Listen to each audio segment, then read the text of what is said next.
कारगिल युद्ध से सीख लेते हुए भारत ने अपने आप को ब्लैकमेल होने से कैसे बचा लिया है, बांग्लादेश ने भारत के ऊपर अब कौन सा नया आरोप लगाया है और यूएस प्रेसिडेंट डोनाल्ड ट्रंप जो भारत को सबक सिखाना चाहते थे उनकी कौन सी पॉलिसी है जो बैकफायर कर गई है। काफी सारी इंपॉर्टेंट अपडेट्स आ रही हैं जो आपको मेन स्ट्रीम के न्यूज चैनल्स के ऊपर भी देखने को नहीं मिलेंगी, इसलिए वीडियो को एंड तक देखिएगा। सबसे पहले बात करते हैं अमेरिका और भारत के बारे में, क्योंकि यूएस प्रेसिडेंट डोनाल्ड ट्रंप ने जो H-1B वीजा के ऊपर रिस्ट्रिक्शंस लगाई थी, अब उसका नुकसान भारत को होने की बजाय उल्टा भारत को ह्यूज बेनिफिट भी देखने को मिल रहा है। दरअसल डोनाल्ड ट्रंप की वीजा रिस्ट्रिक्शंस अनाउंस करने के बाद कहा जा रहा था कि सबसे ज्यादा लॉस इंडिया को ही होगा, क्योंकि अभी तक ये जितने भी वीजास इंटरनेशनल वर्कर्स को मिलते थे उनमें सबसे ज्यादा संख्या ऑलमोस्ट 70% इंडियंस ही हुआ करते थे, जिसके चलते कहा जा रहा था कि डोनाल्ड ट्रंप की रिस्ट्रिक्शंस के बाद अब इंडियंस को जॉब नहीं मिलेगी और इसका काफी नुकसान उठाना पड़ेगा। यूएस प्रेसिडेंट डोनाल्ड ट्रंप को लगा था कि H-1B वीजा के ऊपर रिस्ट्रिक्शंस और $1 लाख फीस चार्ज करने से टॉप यूएस कंपनीज इंडियंस को हायर करना बंद कर देंगी, अमेरिकन को जॉब देंगी और सारी इन्वेस्टमेंट अमेरिका के अंदर ही रहेगी। लेकिन एक लेटेस्ट रिपोर्ट निकल कर आई है जिससे पता चला है कि H-1B वीजास के ऊपर रिस्ट्रिक्शंस के कारण इन्वेस्टमेंट भी भारत में डाइवर्ट हो रही है और उसके साथ ही जॉब्स भी। रेफरेंस के लिए आपकी स्क्रीन के ऊपर आर्टिकल का स्क्रीनशॉट है। न्यूज निकल कर आ रही है कि साल 2025 में टॉप यूएस कंपनीज ने भारत में कलेक्टिवली 32,000 से भी ज्यादा इंडियंस को हायर कर लिया है। लास्ट ईयर के मुकाबले इन कंपनीज ने 2025 में भारत में 18% ज्यादा रिक्रूटमेंट की है। फेसबुक और parent company Meta, Amazon, Apple company, Microsoft, Netflix और गूगल और उसकी पेरेंट कंपनी अल्फाबेट कंपनी ने इन सब ने भारत में अपनी प्रेजेंस को स्ट्रॉन्ग करके यूएस का काम भारत में आउटसोर्स करना स्टार्ट कर दिया है, क्योंकि डोनाल्ड ट्रंप एडमिनिस्ट्रेशन के अंदर स्किल्ड इंडियन वर्कर्स को अमेरिका लाना महंगा और मुश्किल होते जा रहा है। अभी जो टॉप की यूएस जायंट्स हैं, इनकी भारत में वर्कफोर्स का टोटल काउंट 2,14,000 तक पहुंच गया है और ये नंबर आगे आने वाले सालों में और भी बढ़ने जा रहा है, क्योंकि रिसेंटली गूगल ने भारत में $15 बिलियन, माइक्रोसॉफ्ट ने $17.5 बिलियन और अमेजॉन ने $35 बिलियन की इन्वेस्टमेंट की अनाउंसमेंट की थी। जब ये सारे प्रोजेक्ट्स भारत में कंप्लीट हो जाएंगे तो ये कंपनीज भारत में और भी हायरिंग करेंगी। नेक्स्ट अपडेट आ रही है भारत और बांग्लादेश को लेकर। कई दिन चुप बैठने के बाद अब बांग्लादेश की इंटरिम गवर्नमेंट ने अपने फेलियर का सारा दोष भारत के ऊपर डालने की कोशिश की है। रेफरेंस के लिए आपकी स्क्रीन के ऊपर आर्टिकल का स्क्रीनशॉट है।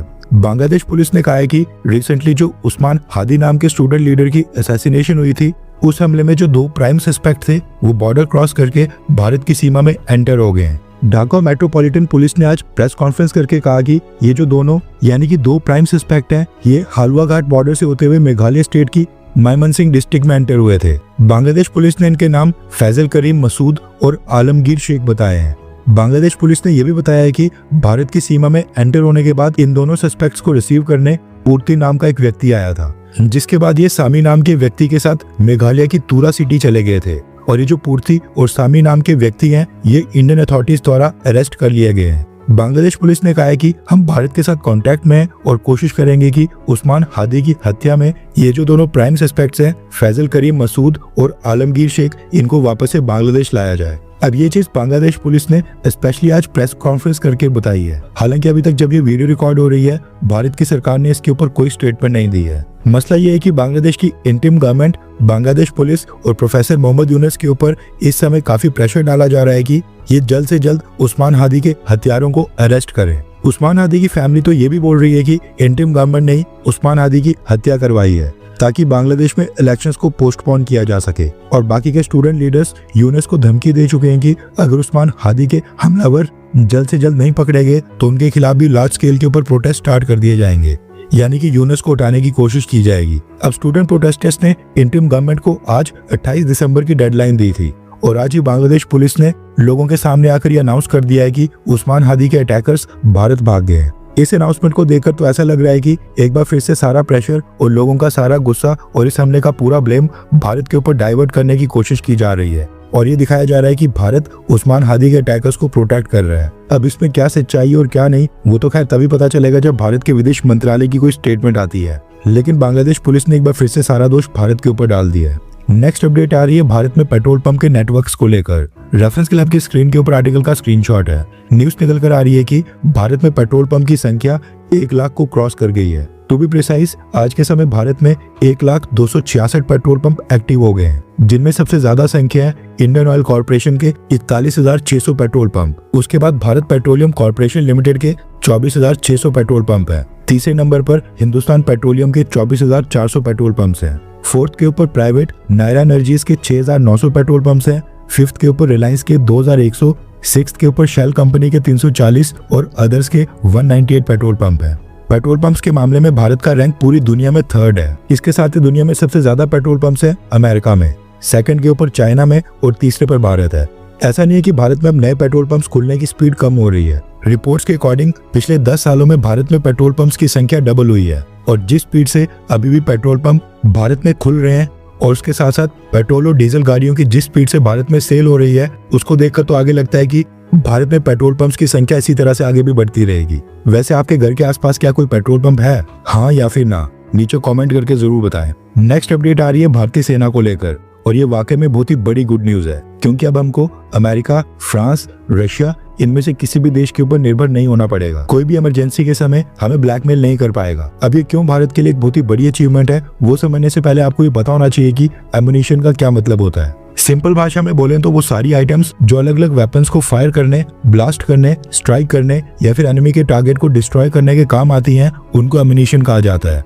Bullets, artillery shells, rockets, missiles, torpedoes, mines, bombs, cartridges, grenades, mortar rounds, explosives, warheads और इनके साथ जो प्रोपेलेंट लगते हैं, ये सारे एम्युनिशन की कैटेगरी में आते हैं और इनके अंदर भी साइज और कैपेबिलिटीज के अकॉर्डिंग कई अलग अलग तरह की सब कैटेगरीज होती हैं। इंडियन आर्मी के पास जितने भी डिफेंस इक्विपमेंट और वेपन्स हैं, उनमें 175 अलग अलग तरह के एम्युनिशन के वेरिएंट्स आते हैं, यानी कि भारतीय सेना 175 अलग अलग तरह के एम्युनिशन का इस्तेमाल करती है। अब क्योंकि हमारे कई सारे वेपन्स अमेरिका, फ्रांस और रशिया से आते हैं, इसलिए वेपन से फायर होने वाले कई तरह के एम्युनिशन भी हमको फॉरेन कंट्री से परचेज करने पड़ते थे।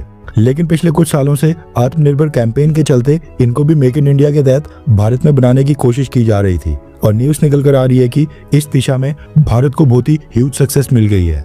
रेफरेंस क्लब की स्क्रीन के ऊपर आर्टिकल का स्क्रीनशॉट है।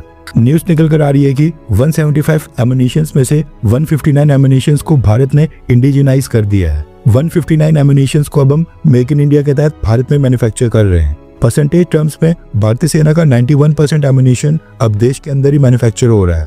175 में से केवल 16 ऐसे एम्युनिशंस बचे हैं जो भारतीय सेना इंपोर्ट कर रही है और रिपोर्ट्स आ रही हैं कि इन 16 एम्युनिशंस को भी इन हाउस प्रोडक्शन स्टार्ट करने की कोशिश की जा रही है। प्राइवेट प्लेयर्स को भारत में इनवाइट किया जा रहा है और भारत के अंदर ही मैन्युफैक्चरिंग फैसिलिटी लगाने की लगातार कोशिश और प्रयास किए जा रहे हैं। एम्युनिशन की इंडिजिनाइजेशन इसलिए इंपॉर्टेंट होती है क्योंकि वॉर के समय कोई भी बाहरी देश एम्युनिशन सप्लाई करने से इनकार कर सकता है। रिसेंटली हम इजराइल के साथ देख चुके हैं कि कई सारी वेस्टर्न देश इजराइल को एम्युनिशन सप्लाई करने से इनकार कर रहे थे। एंड अगर भारत की खुद की मैन्युफैक्चरिंग कैपेसिटी होगी तो सेंसिटिव सिचुएशंस में किसी भी दूसरी कंट्रीज के पॉलिटिकल प्रेशर, सैंक्शंस या फिर ब्लैकमेलिंग के आगे भारत को झुकना नहीं पड़ेगा। और 1999 के कारगिल युद्ध में तो भारत को इसका फर्स्ट हैंड एक्सपीरियंस भी मिला था। भारत को उस समय अर्जेंटली बेसिस के ऊपर 155 mm बोफोर्स के आर्टिलरी शेल्स, ट्रूप्स के लिए विंटर गियर्स और स्पेशलाइज्ड एम्युनिशंस की जरूरत पड़ रही थी। लेकिन कुछ इंटरनेशनल सप्लायर्स ने पॉलिटिकल रीजंस, अपने देश की गवर्नमेंट के प्रेशर और पेपर वर्क डिलेज और बहाना मारकर भारत को टाइम के ऊपर सप्लाईज नहीं भेजी थी। नेक्स्ट अपडेट आ रही है भारत और अफगानिस्तान को लेकर। रेफरेंस क्लब की स्क्रीन के ऊपर आर्टिकल का स्क्रीनशॉट है। न्यूज निकल कर आ रही है कि भारत ने अफगानिस्तान को 20 एम्बुलेंसेज की डिलीवरी कर दी है। अक्टूबर महीने में जब अफगानिस्तान के फॉरेन मिनिस्टर आमिर खान मुत्ताकी भारत आया था, तब भारत ने प्रॉमिस किया था कि हम अफगानिस्तान को 20 एम्बुलेंसेज डोनेट करेंगे और 2 महीने के अंदर ही ये एम्बुलेंसेज भारत ने डिलीवर करके अफगानिस्तान पहुंचा दी है। एम्बुलेंसेज के साथ साथ भारत ने अफगानिस्तान को कुछ MRI और CT स्कैन मशीन्स भी डोनेट करने का प्रॉमिस किया था और बताया जा रहा है कि वो भी कुछ ही दिनों में डिलीवर कर दी जाएंगी।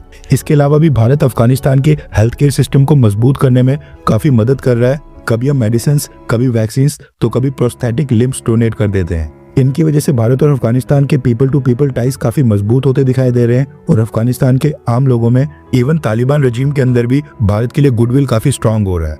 नेक्स्ट अपडेट आ रही है यूनाइटेड किंगडम यानी कि ब्रिटेन से। दरअसल ब्रिटेन की राजधानी लंदन में बांग्लादेश का हाई कमीशन है, उसकी बिल्डिंग के सामने एक प्रोटेस्ट रखा गया था और ये प्रोटेस्ट रखा गया था बांग्लादेश में जो हिंदू कम्युनिटी को टारगेट किया जा रहा है, रिसेंटली जो दीपू दास की लिंचिंग की गई थी उसके खिलाफ।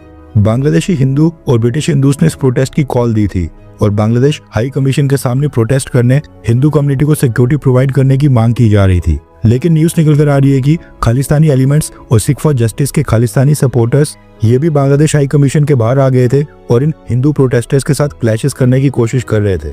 इनको चुप करवाने की कोशिश कर रहे थे और ये खालिस्तानी बांग्लादेशी मुस्लिम्स को सपोर्ट करने लग गए थे, जबकि हम सबको पता है कि मुस्लिम मेजॉरिटी पाकिस्तान और अफगानिस्तान में सिखों का क्या हाल हो रहा है ये पूरी दुनिया देख रही है।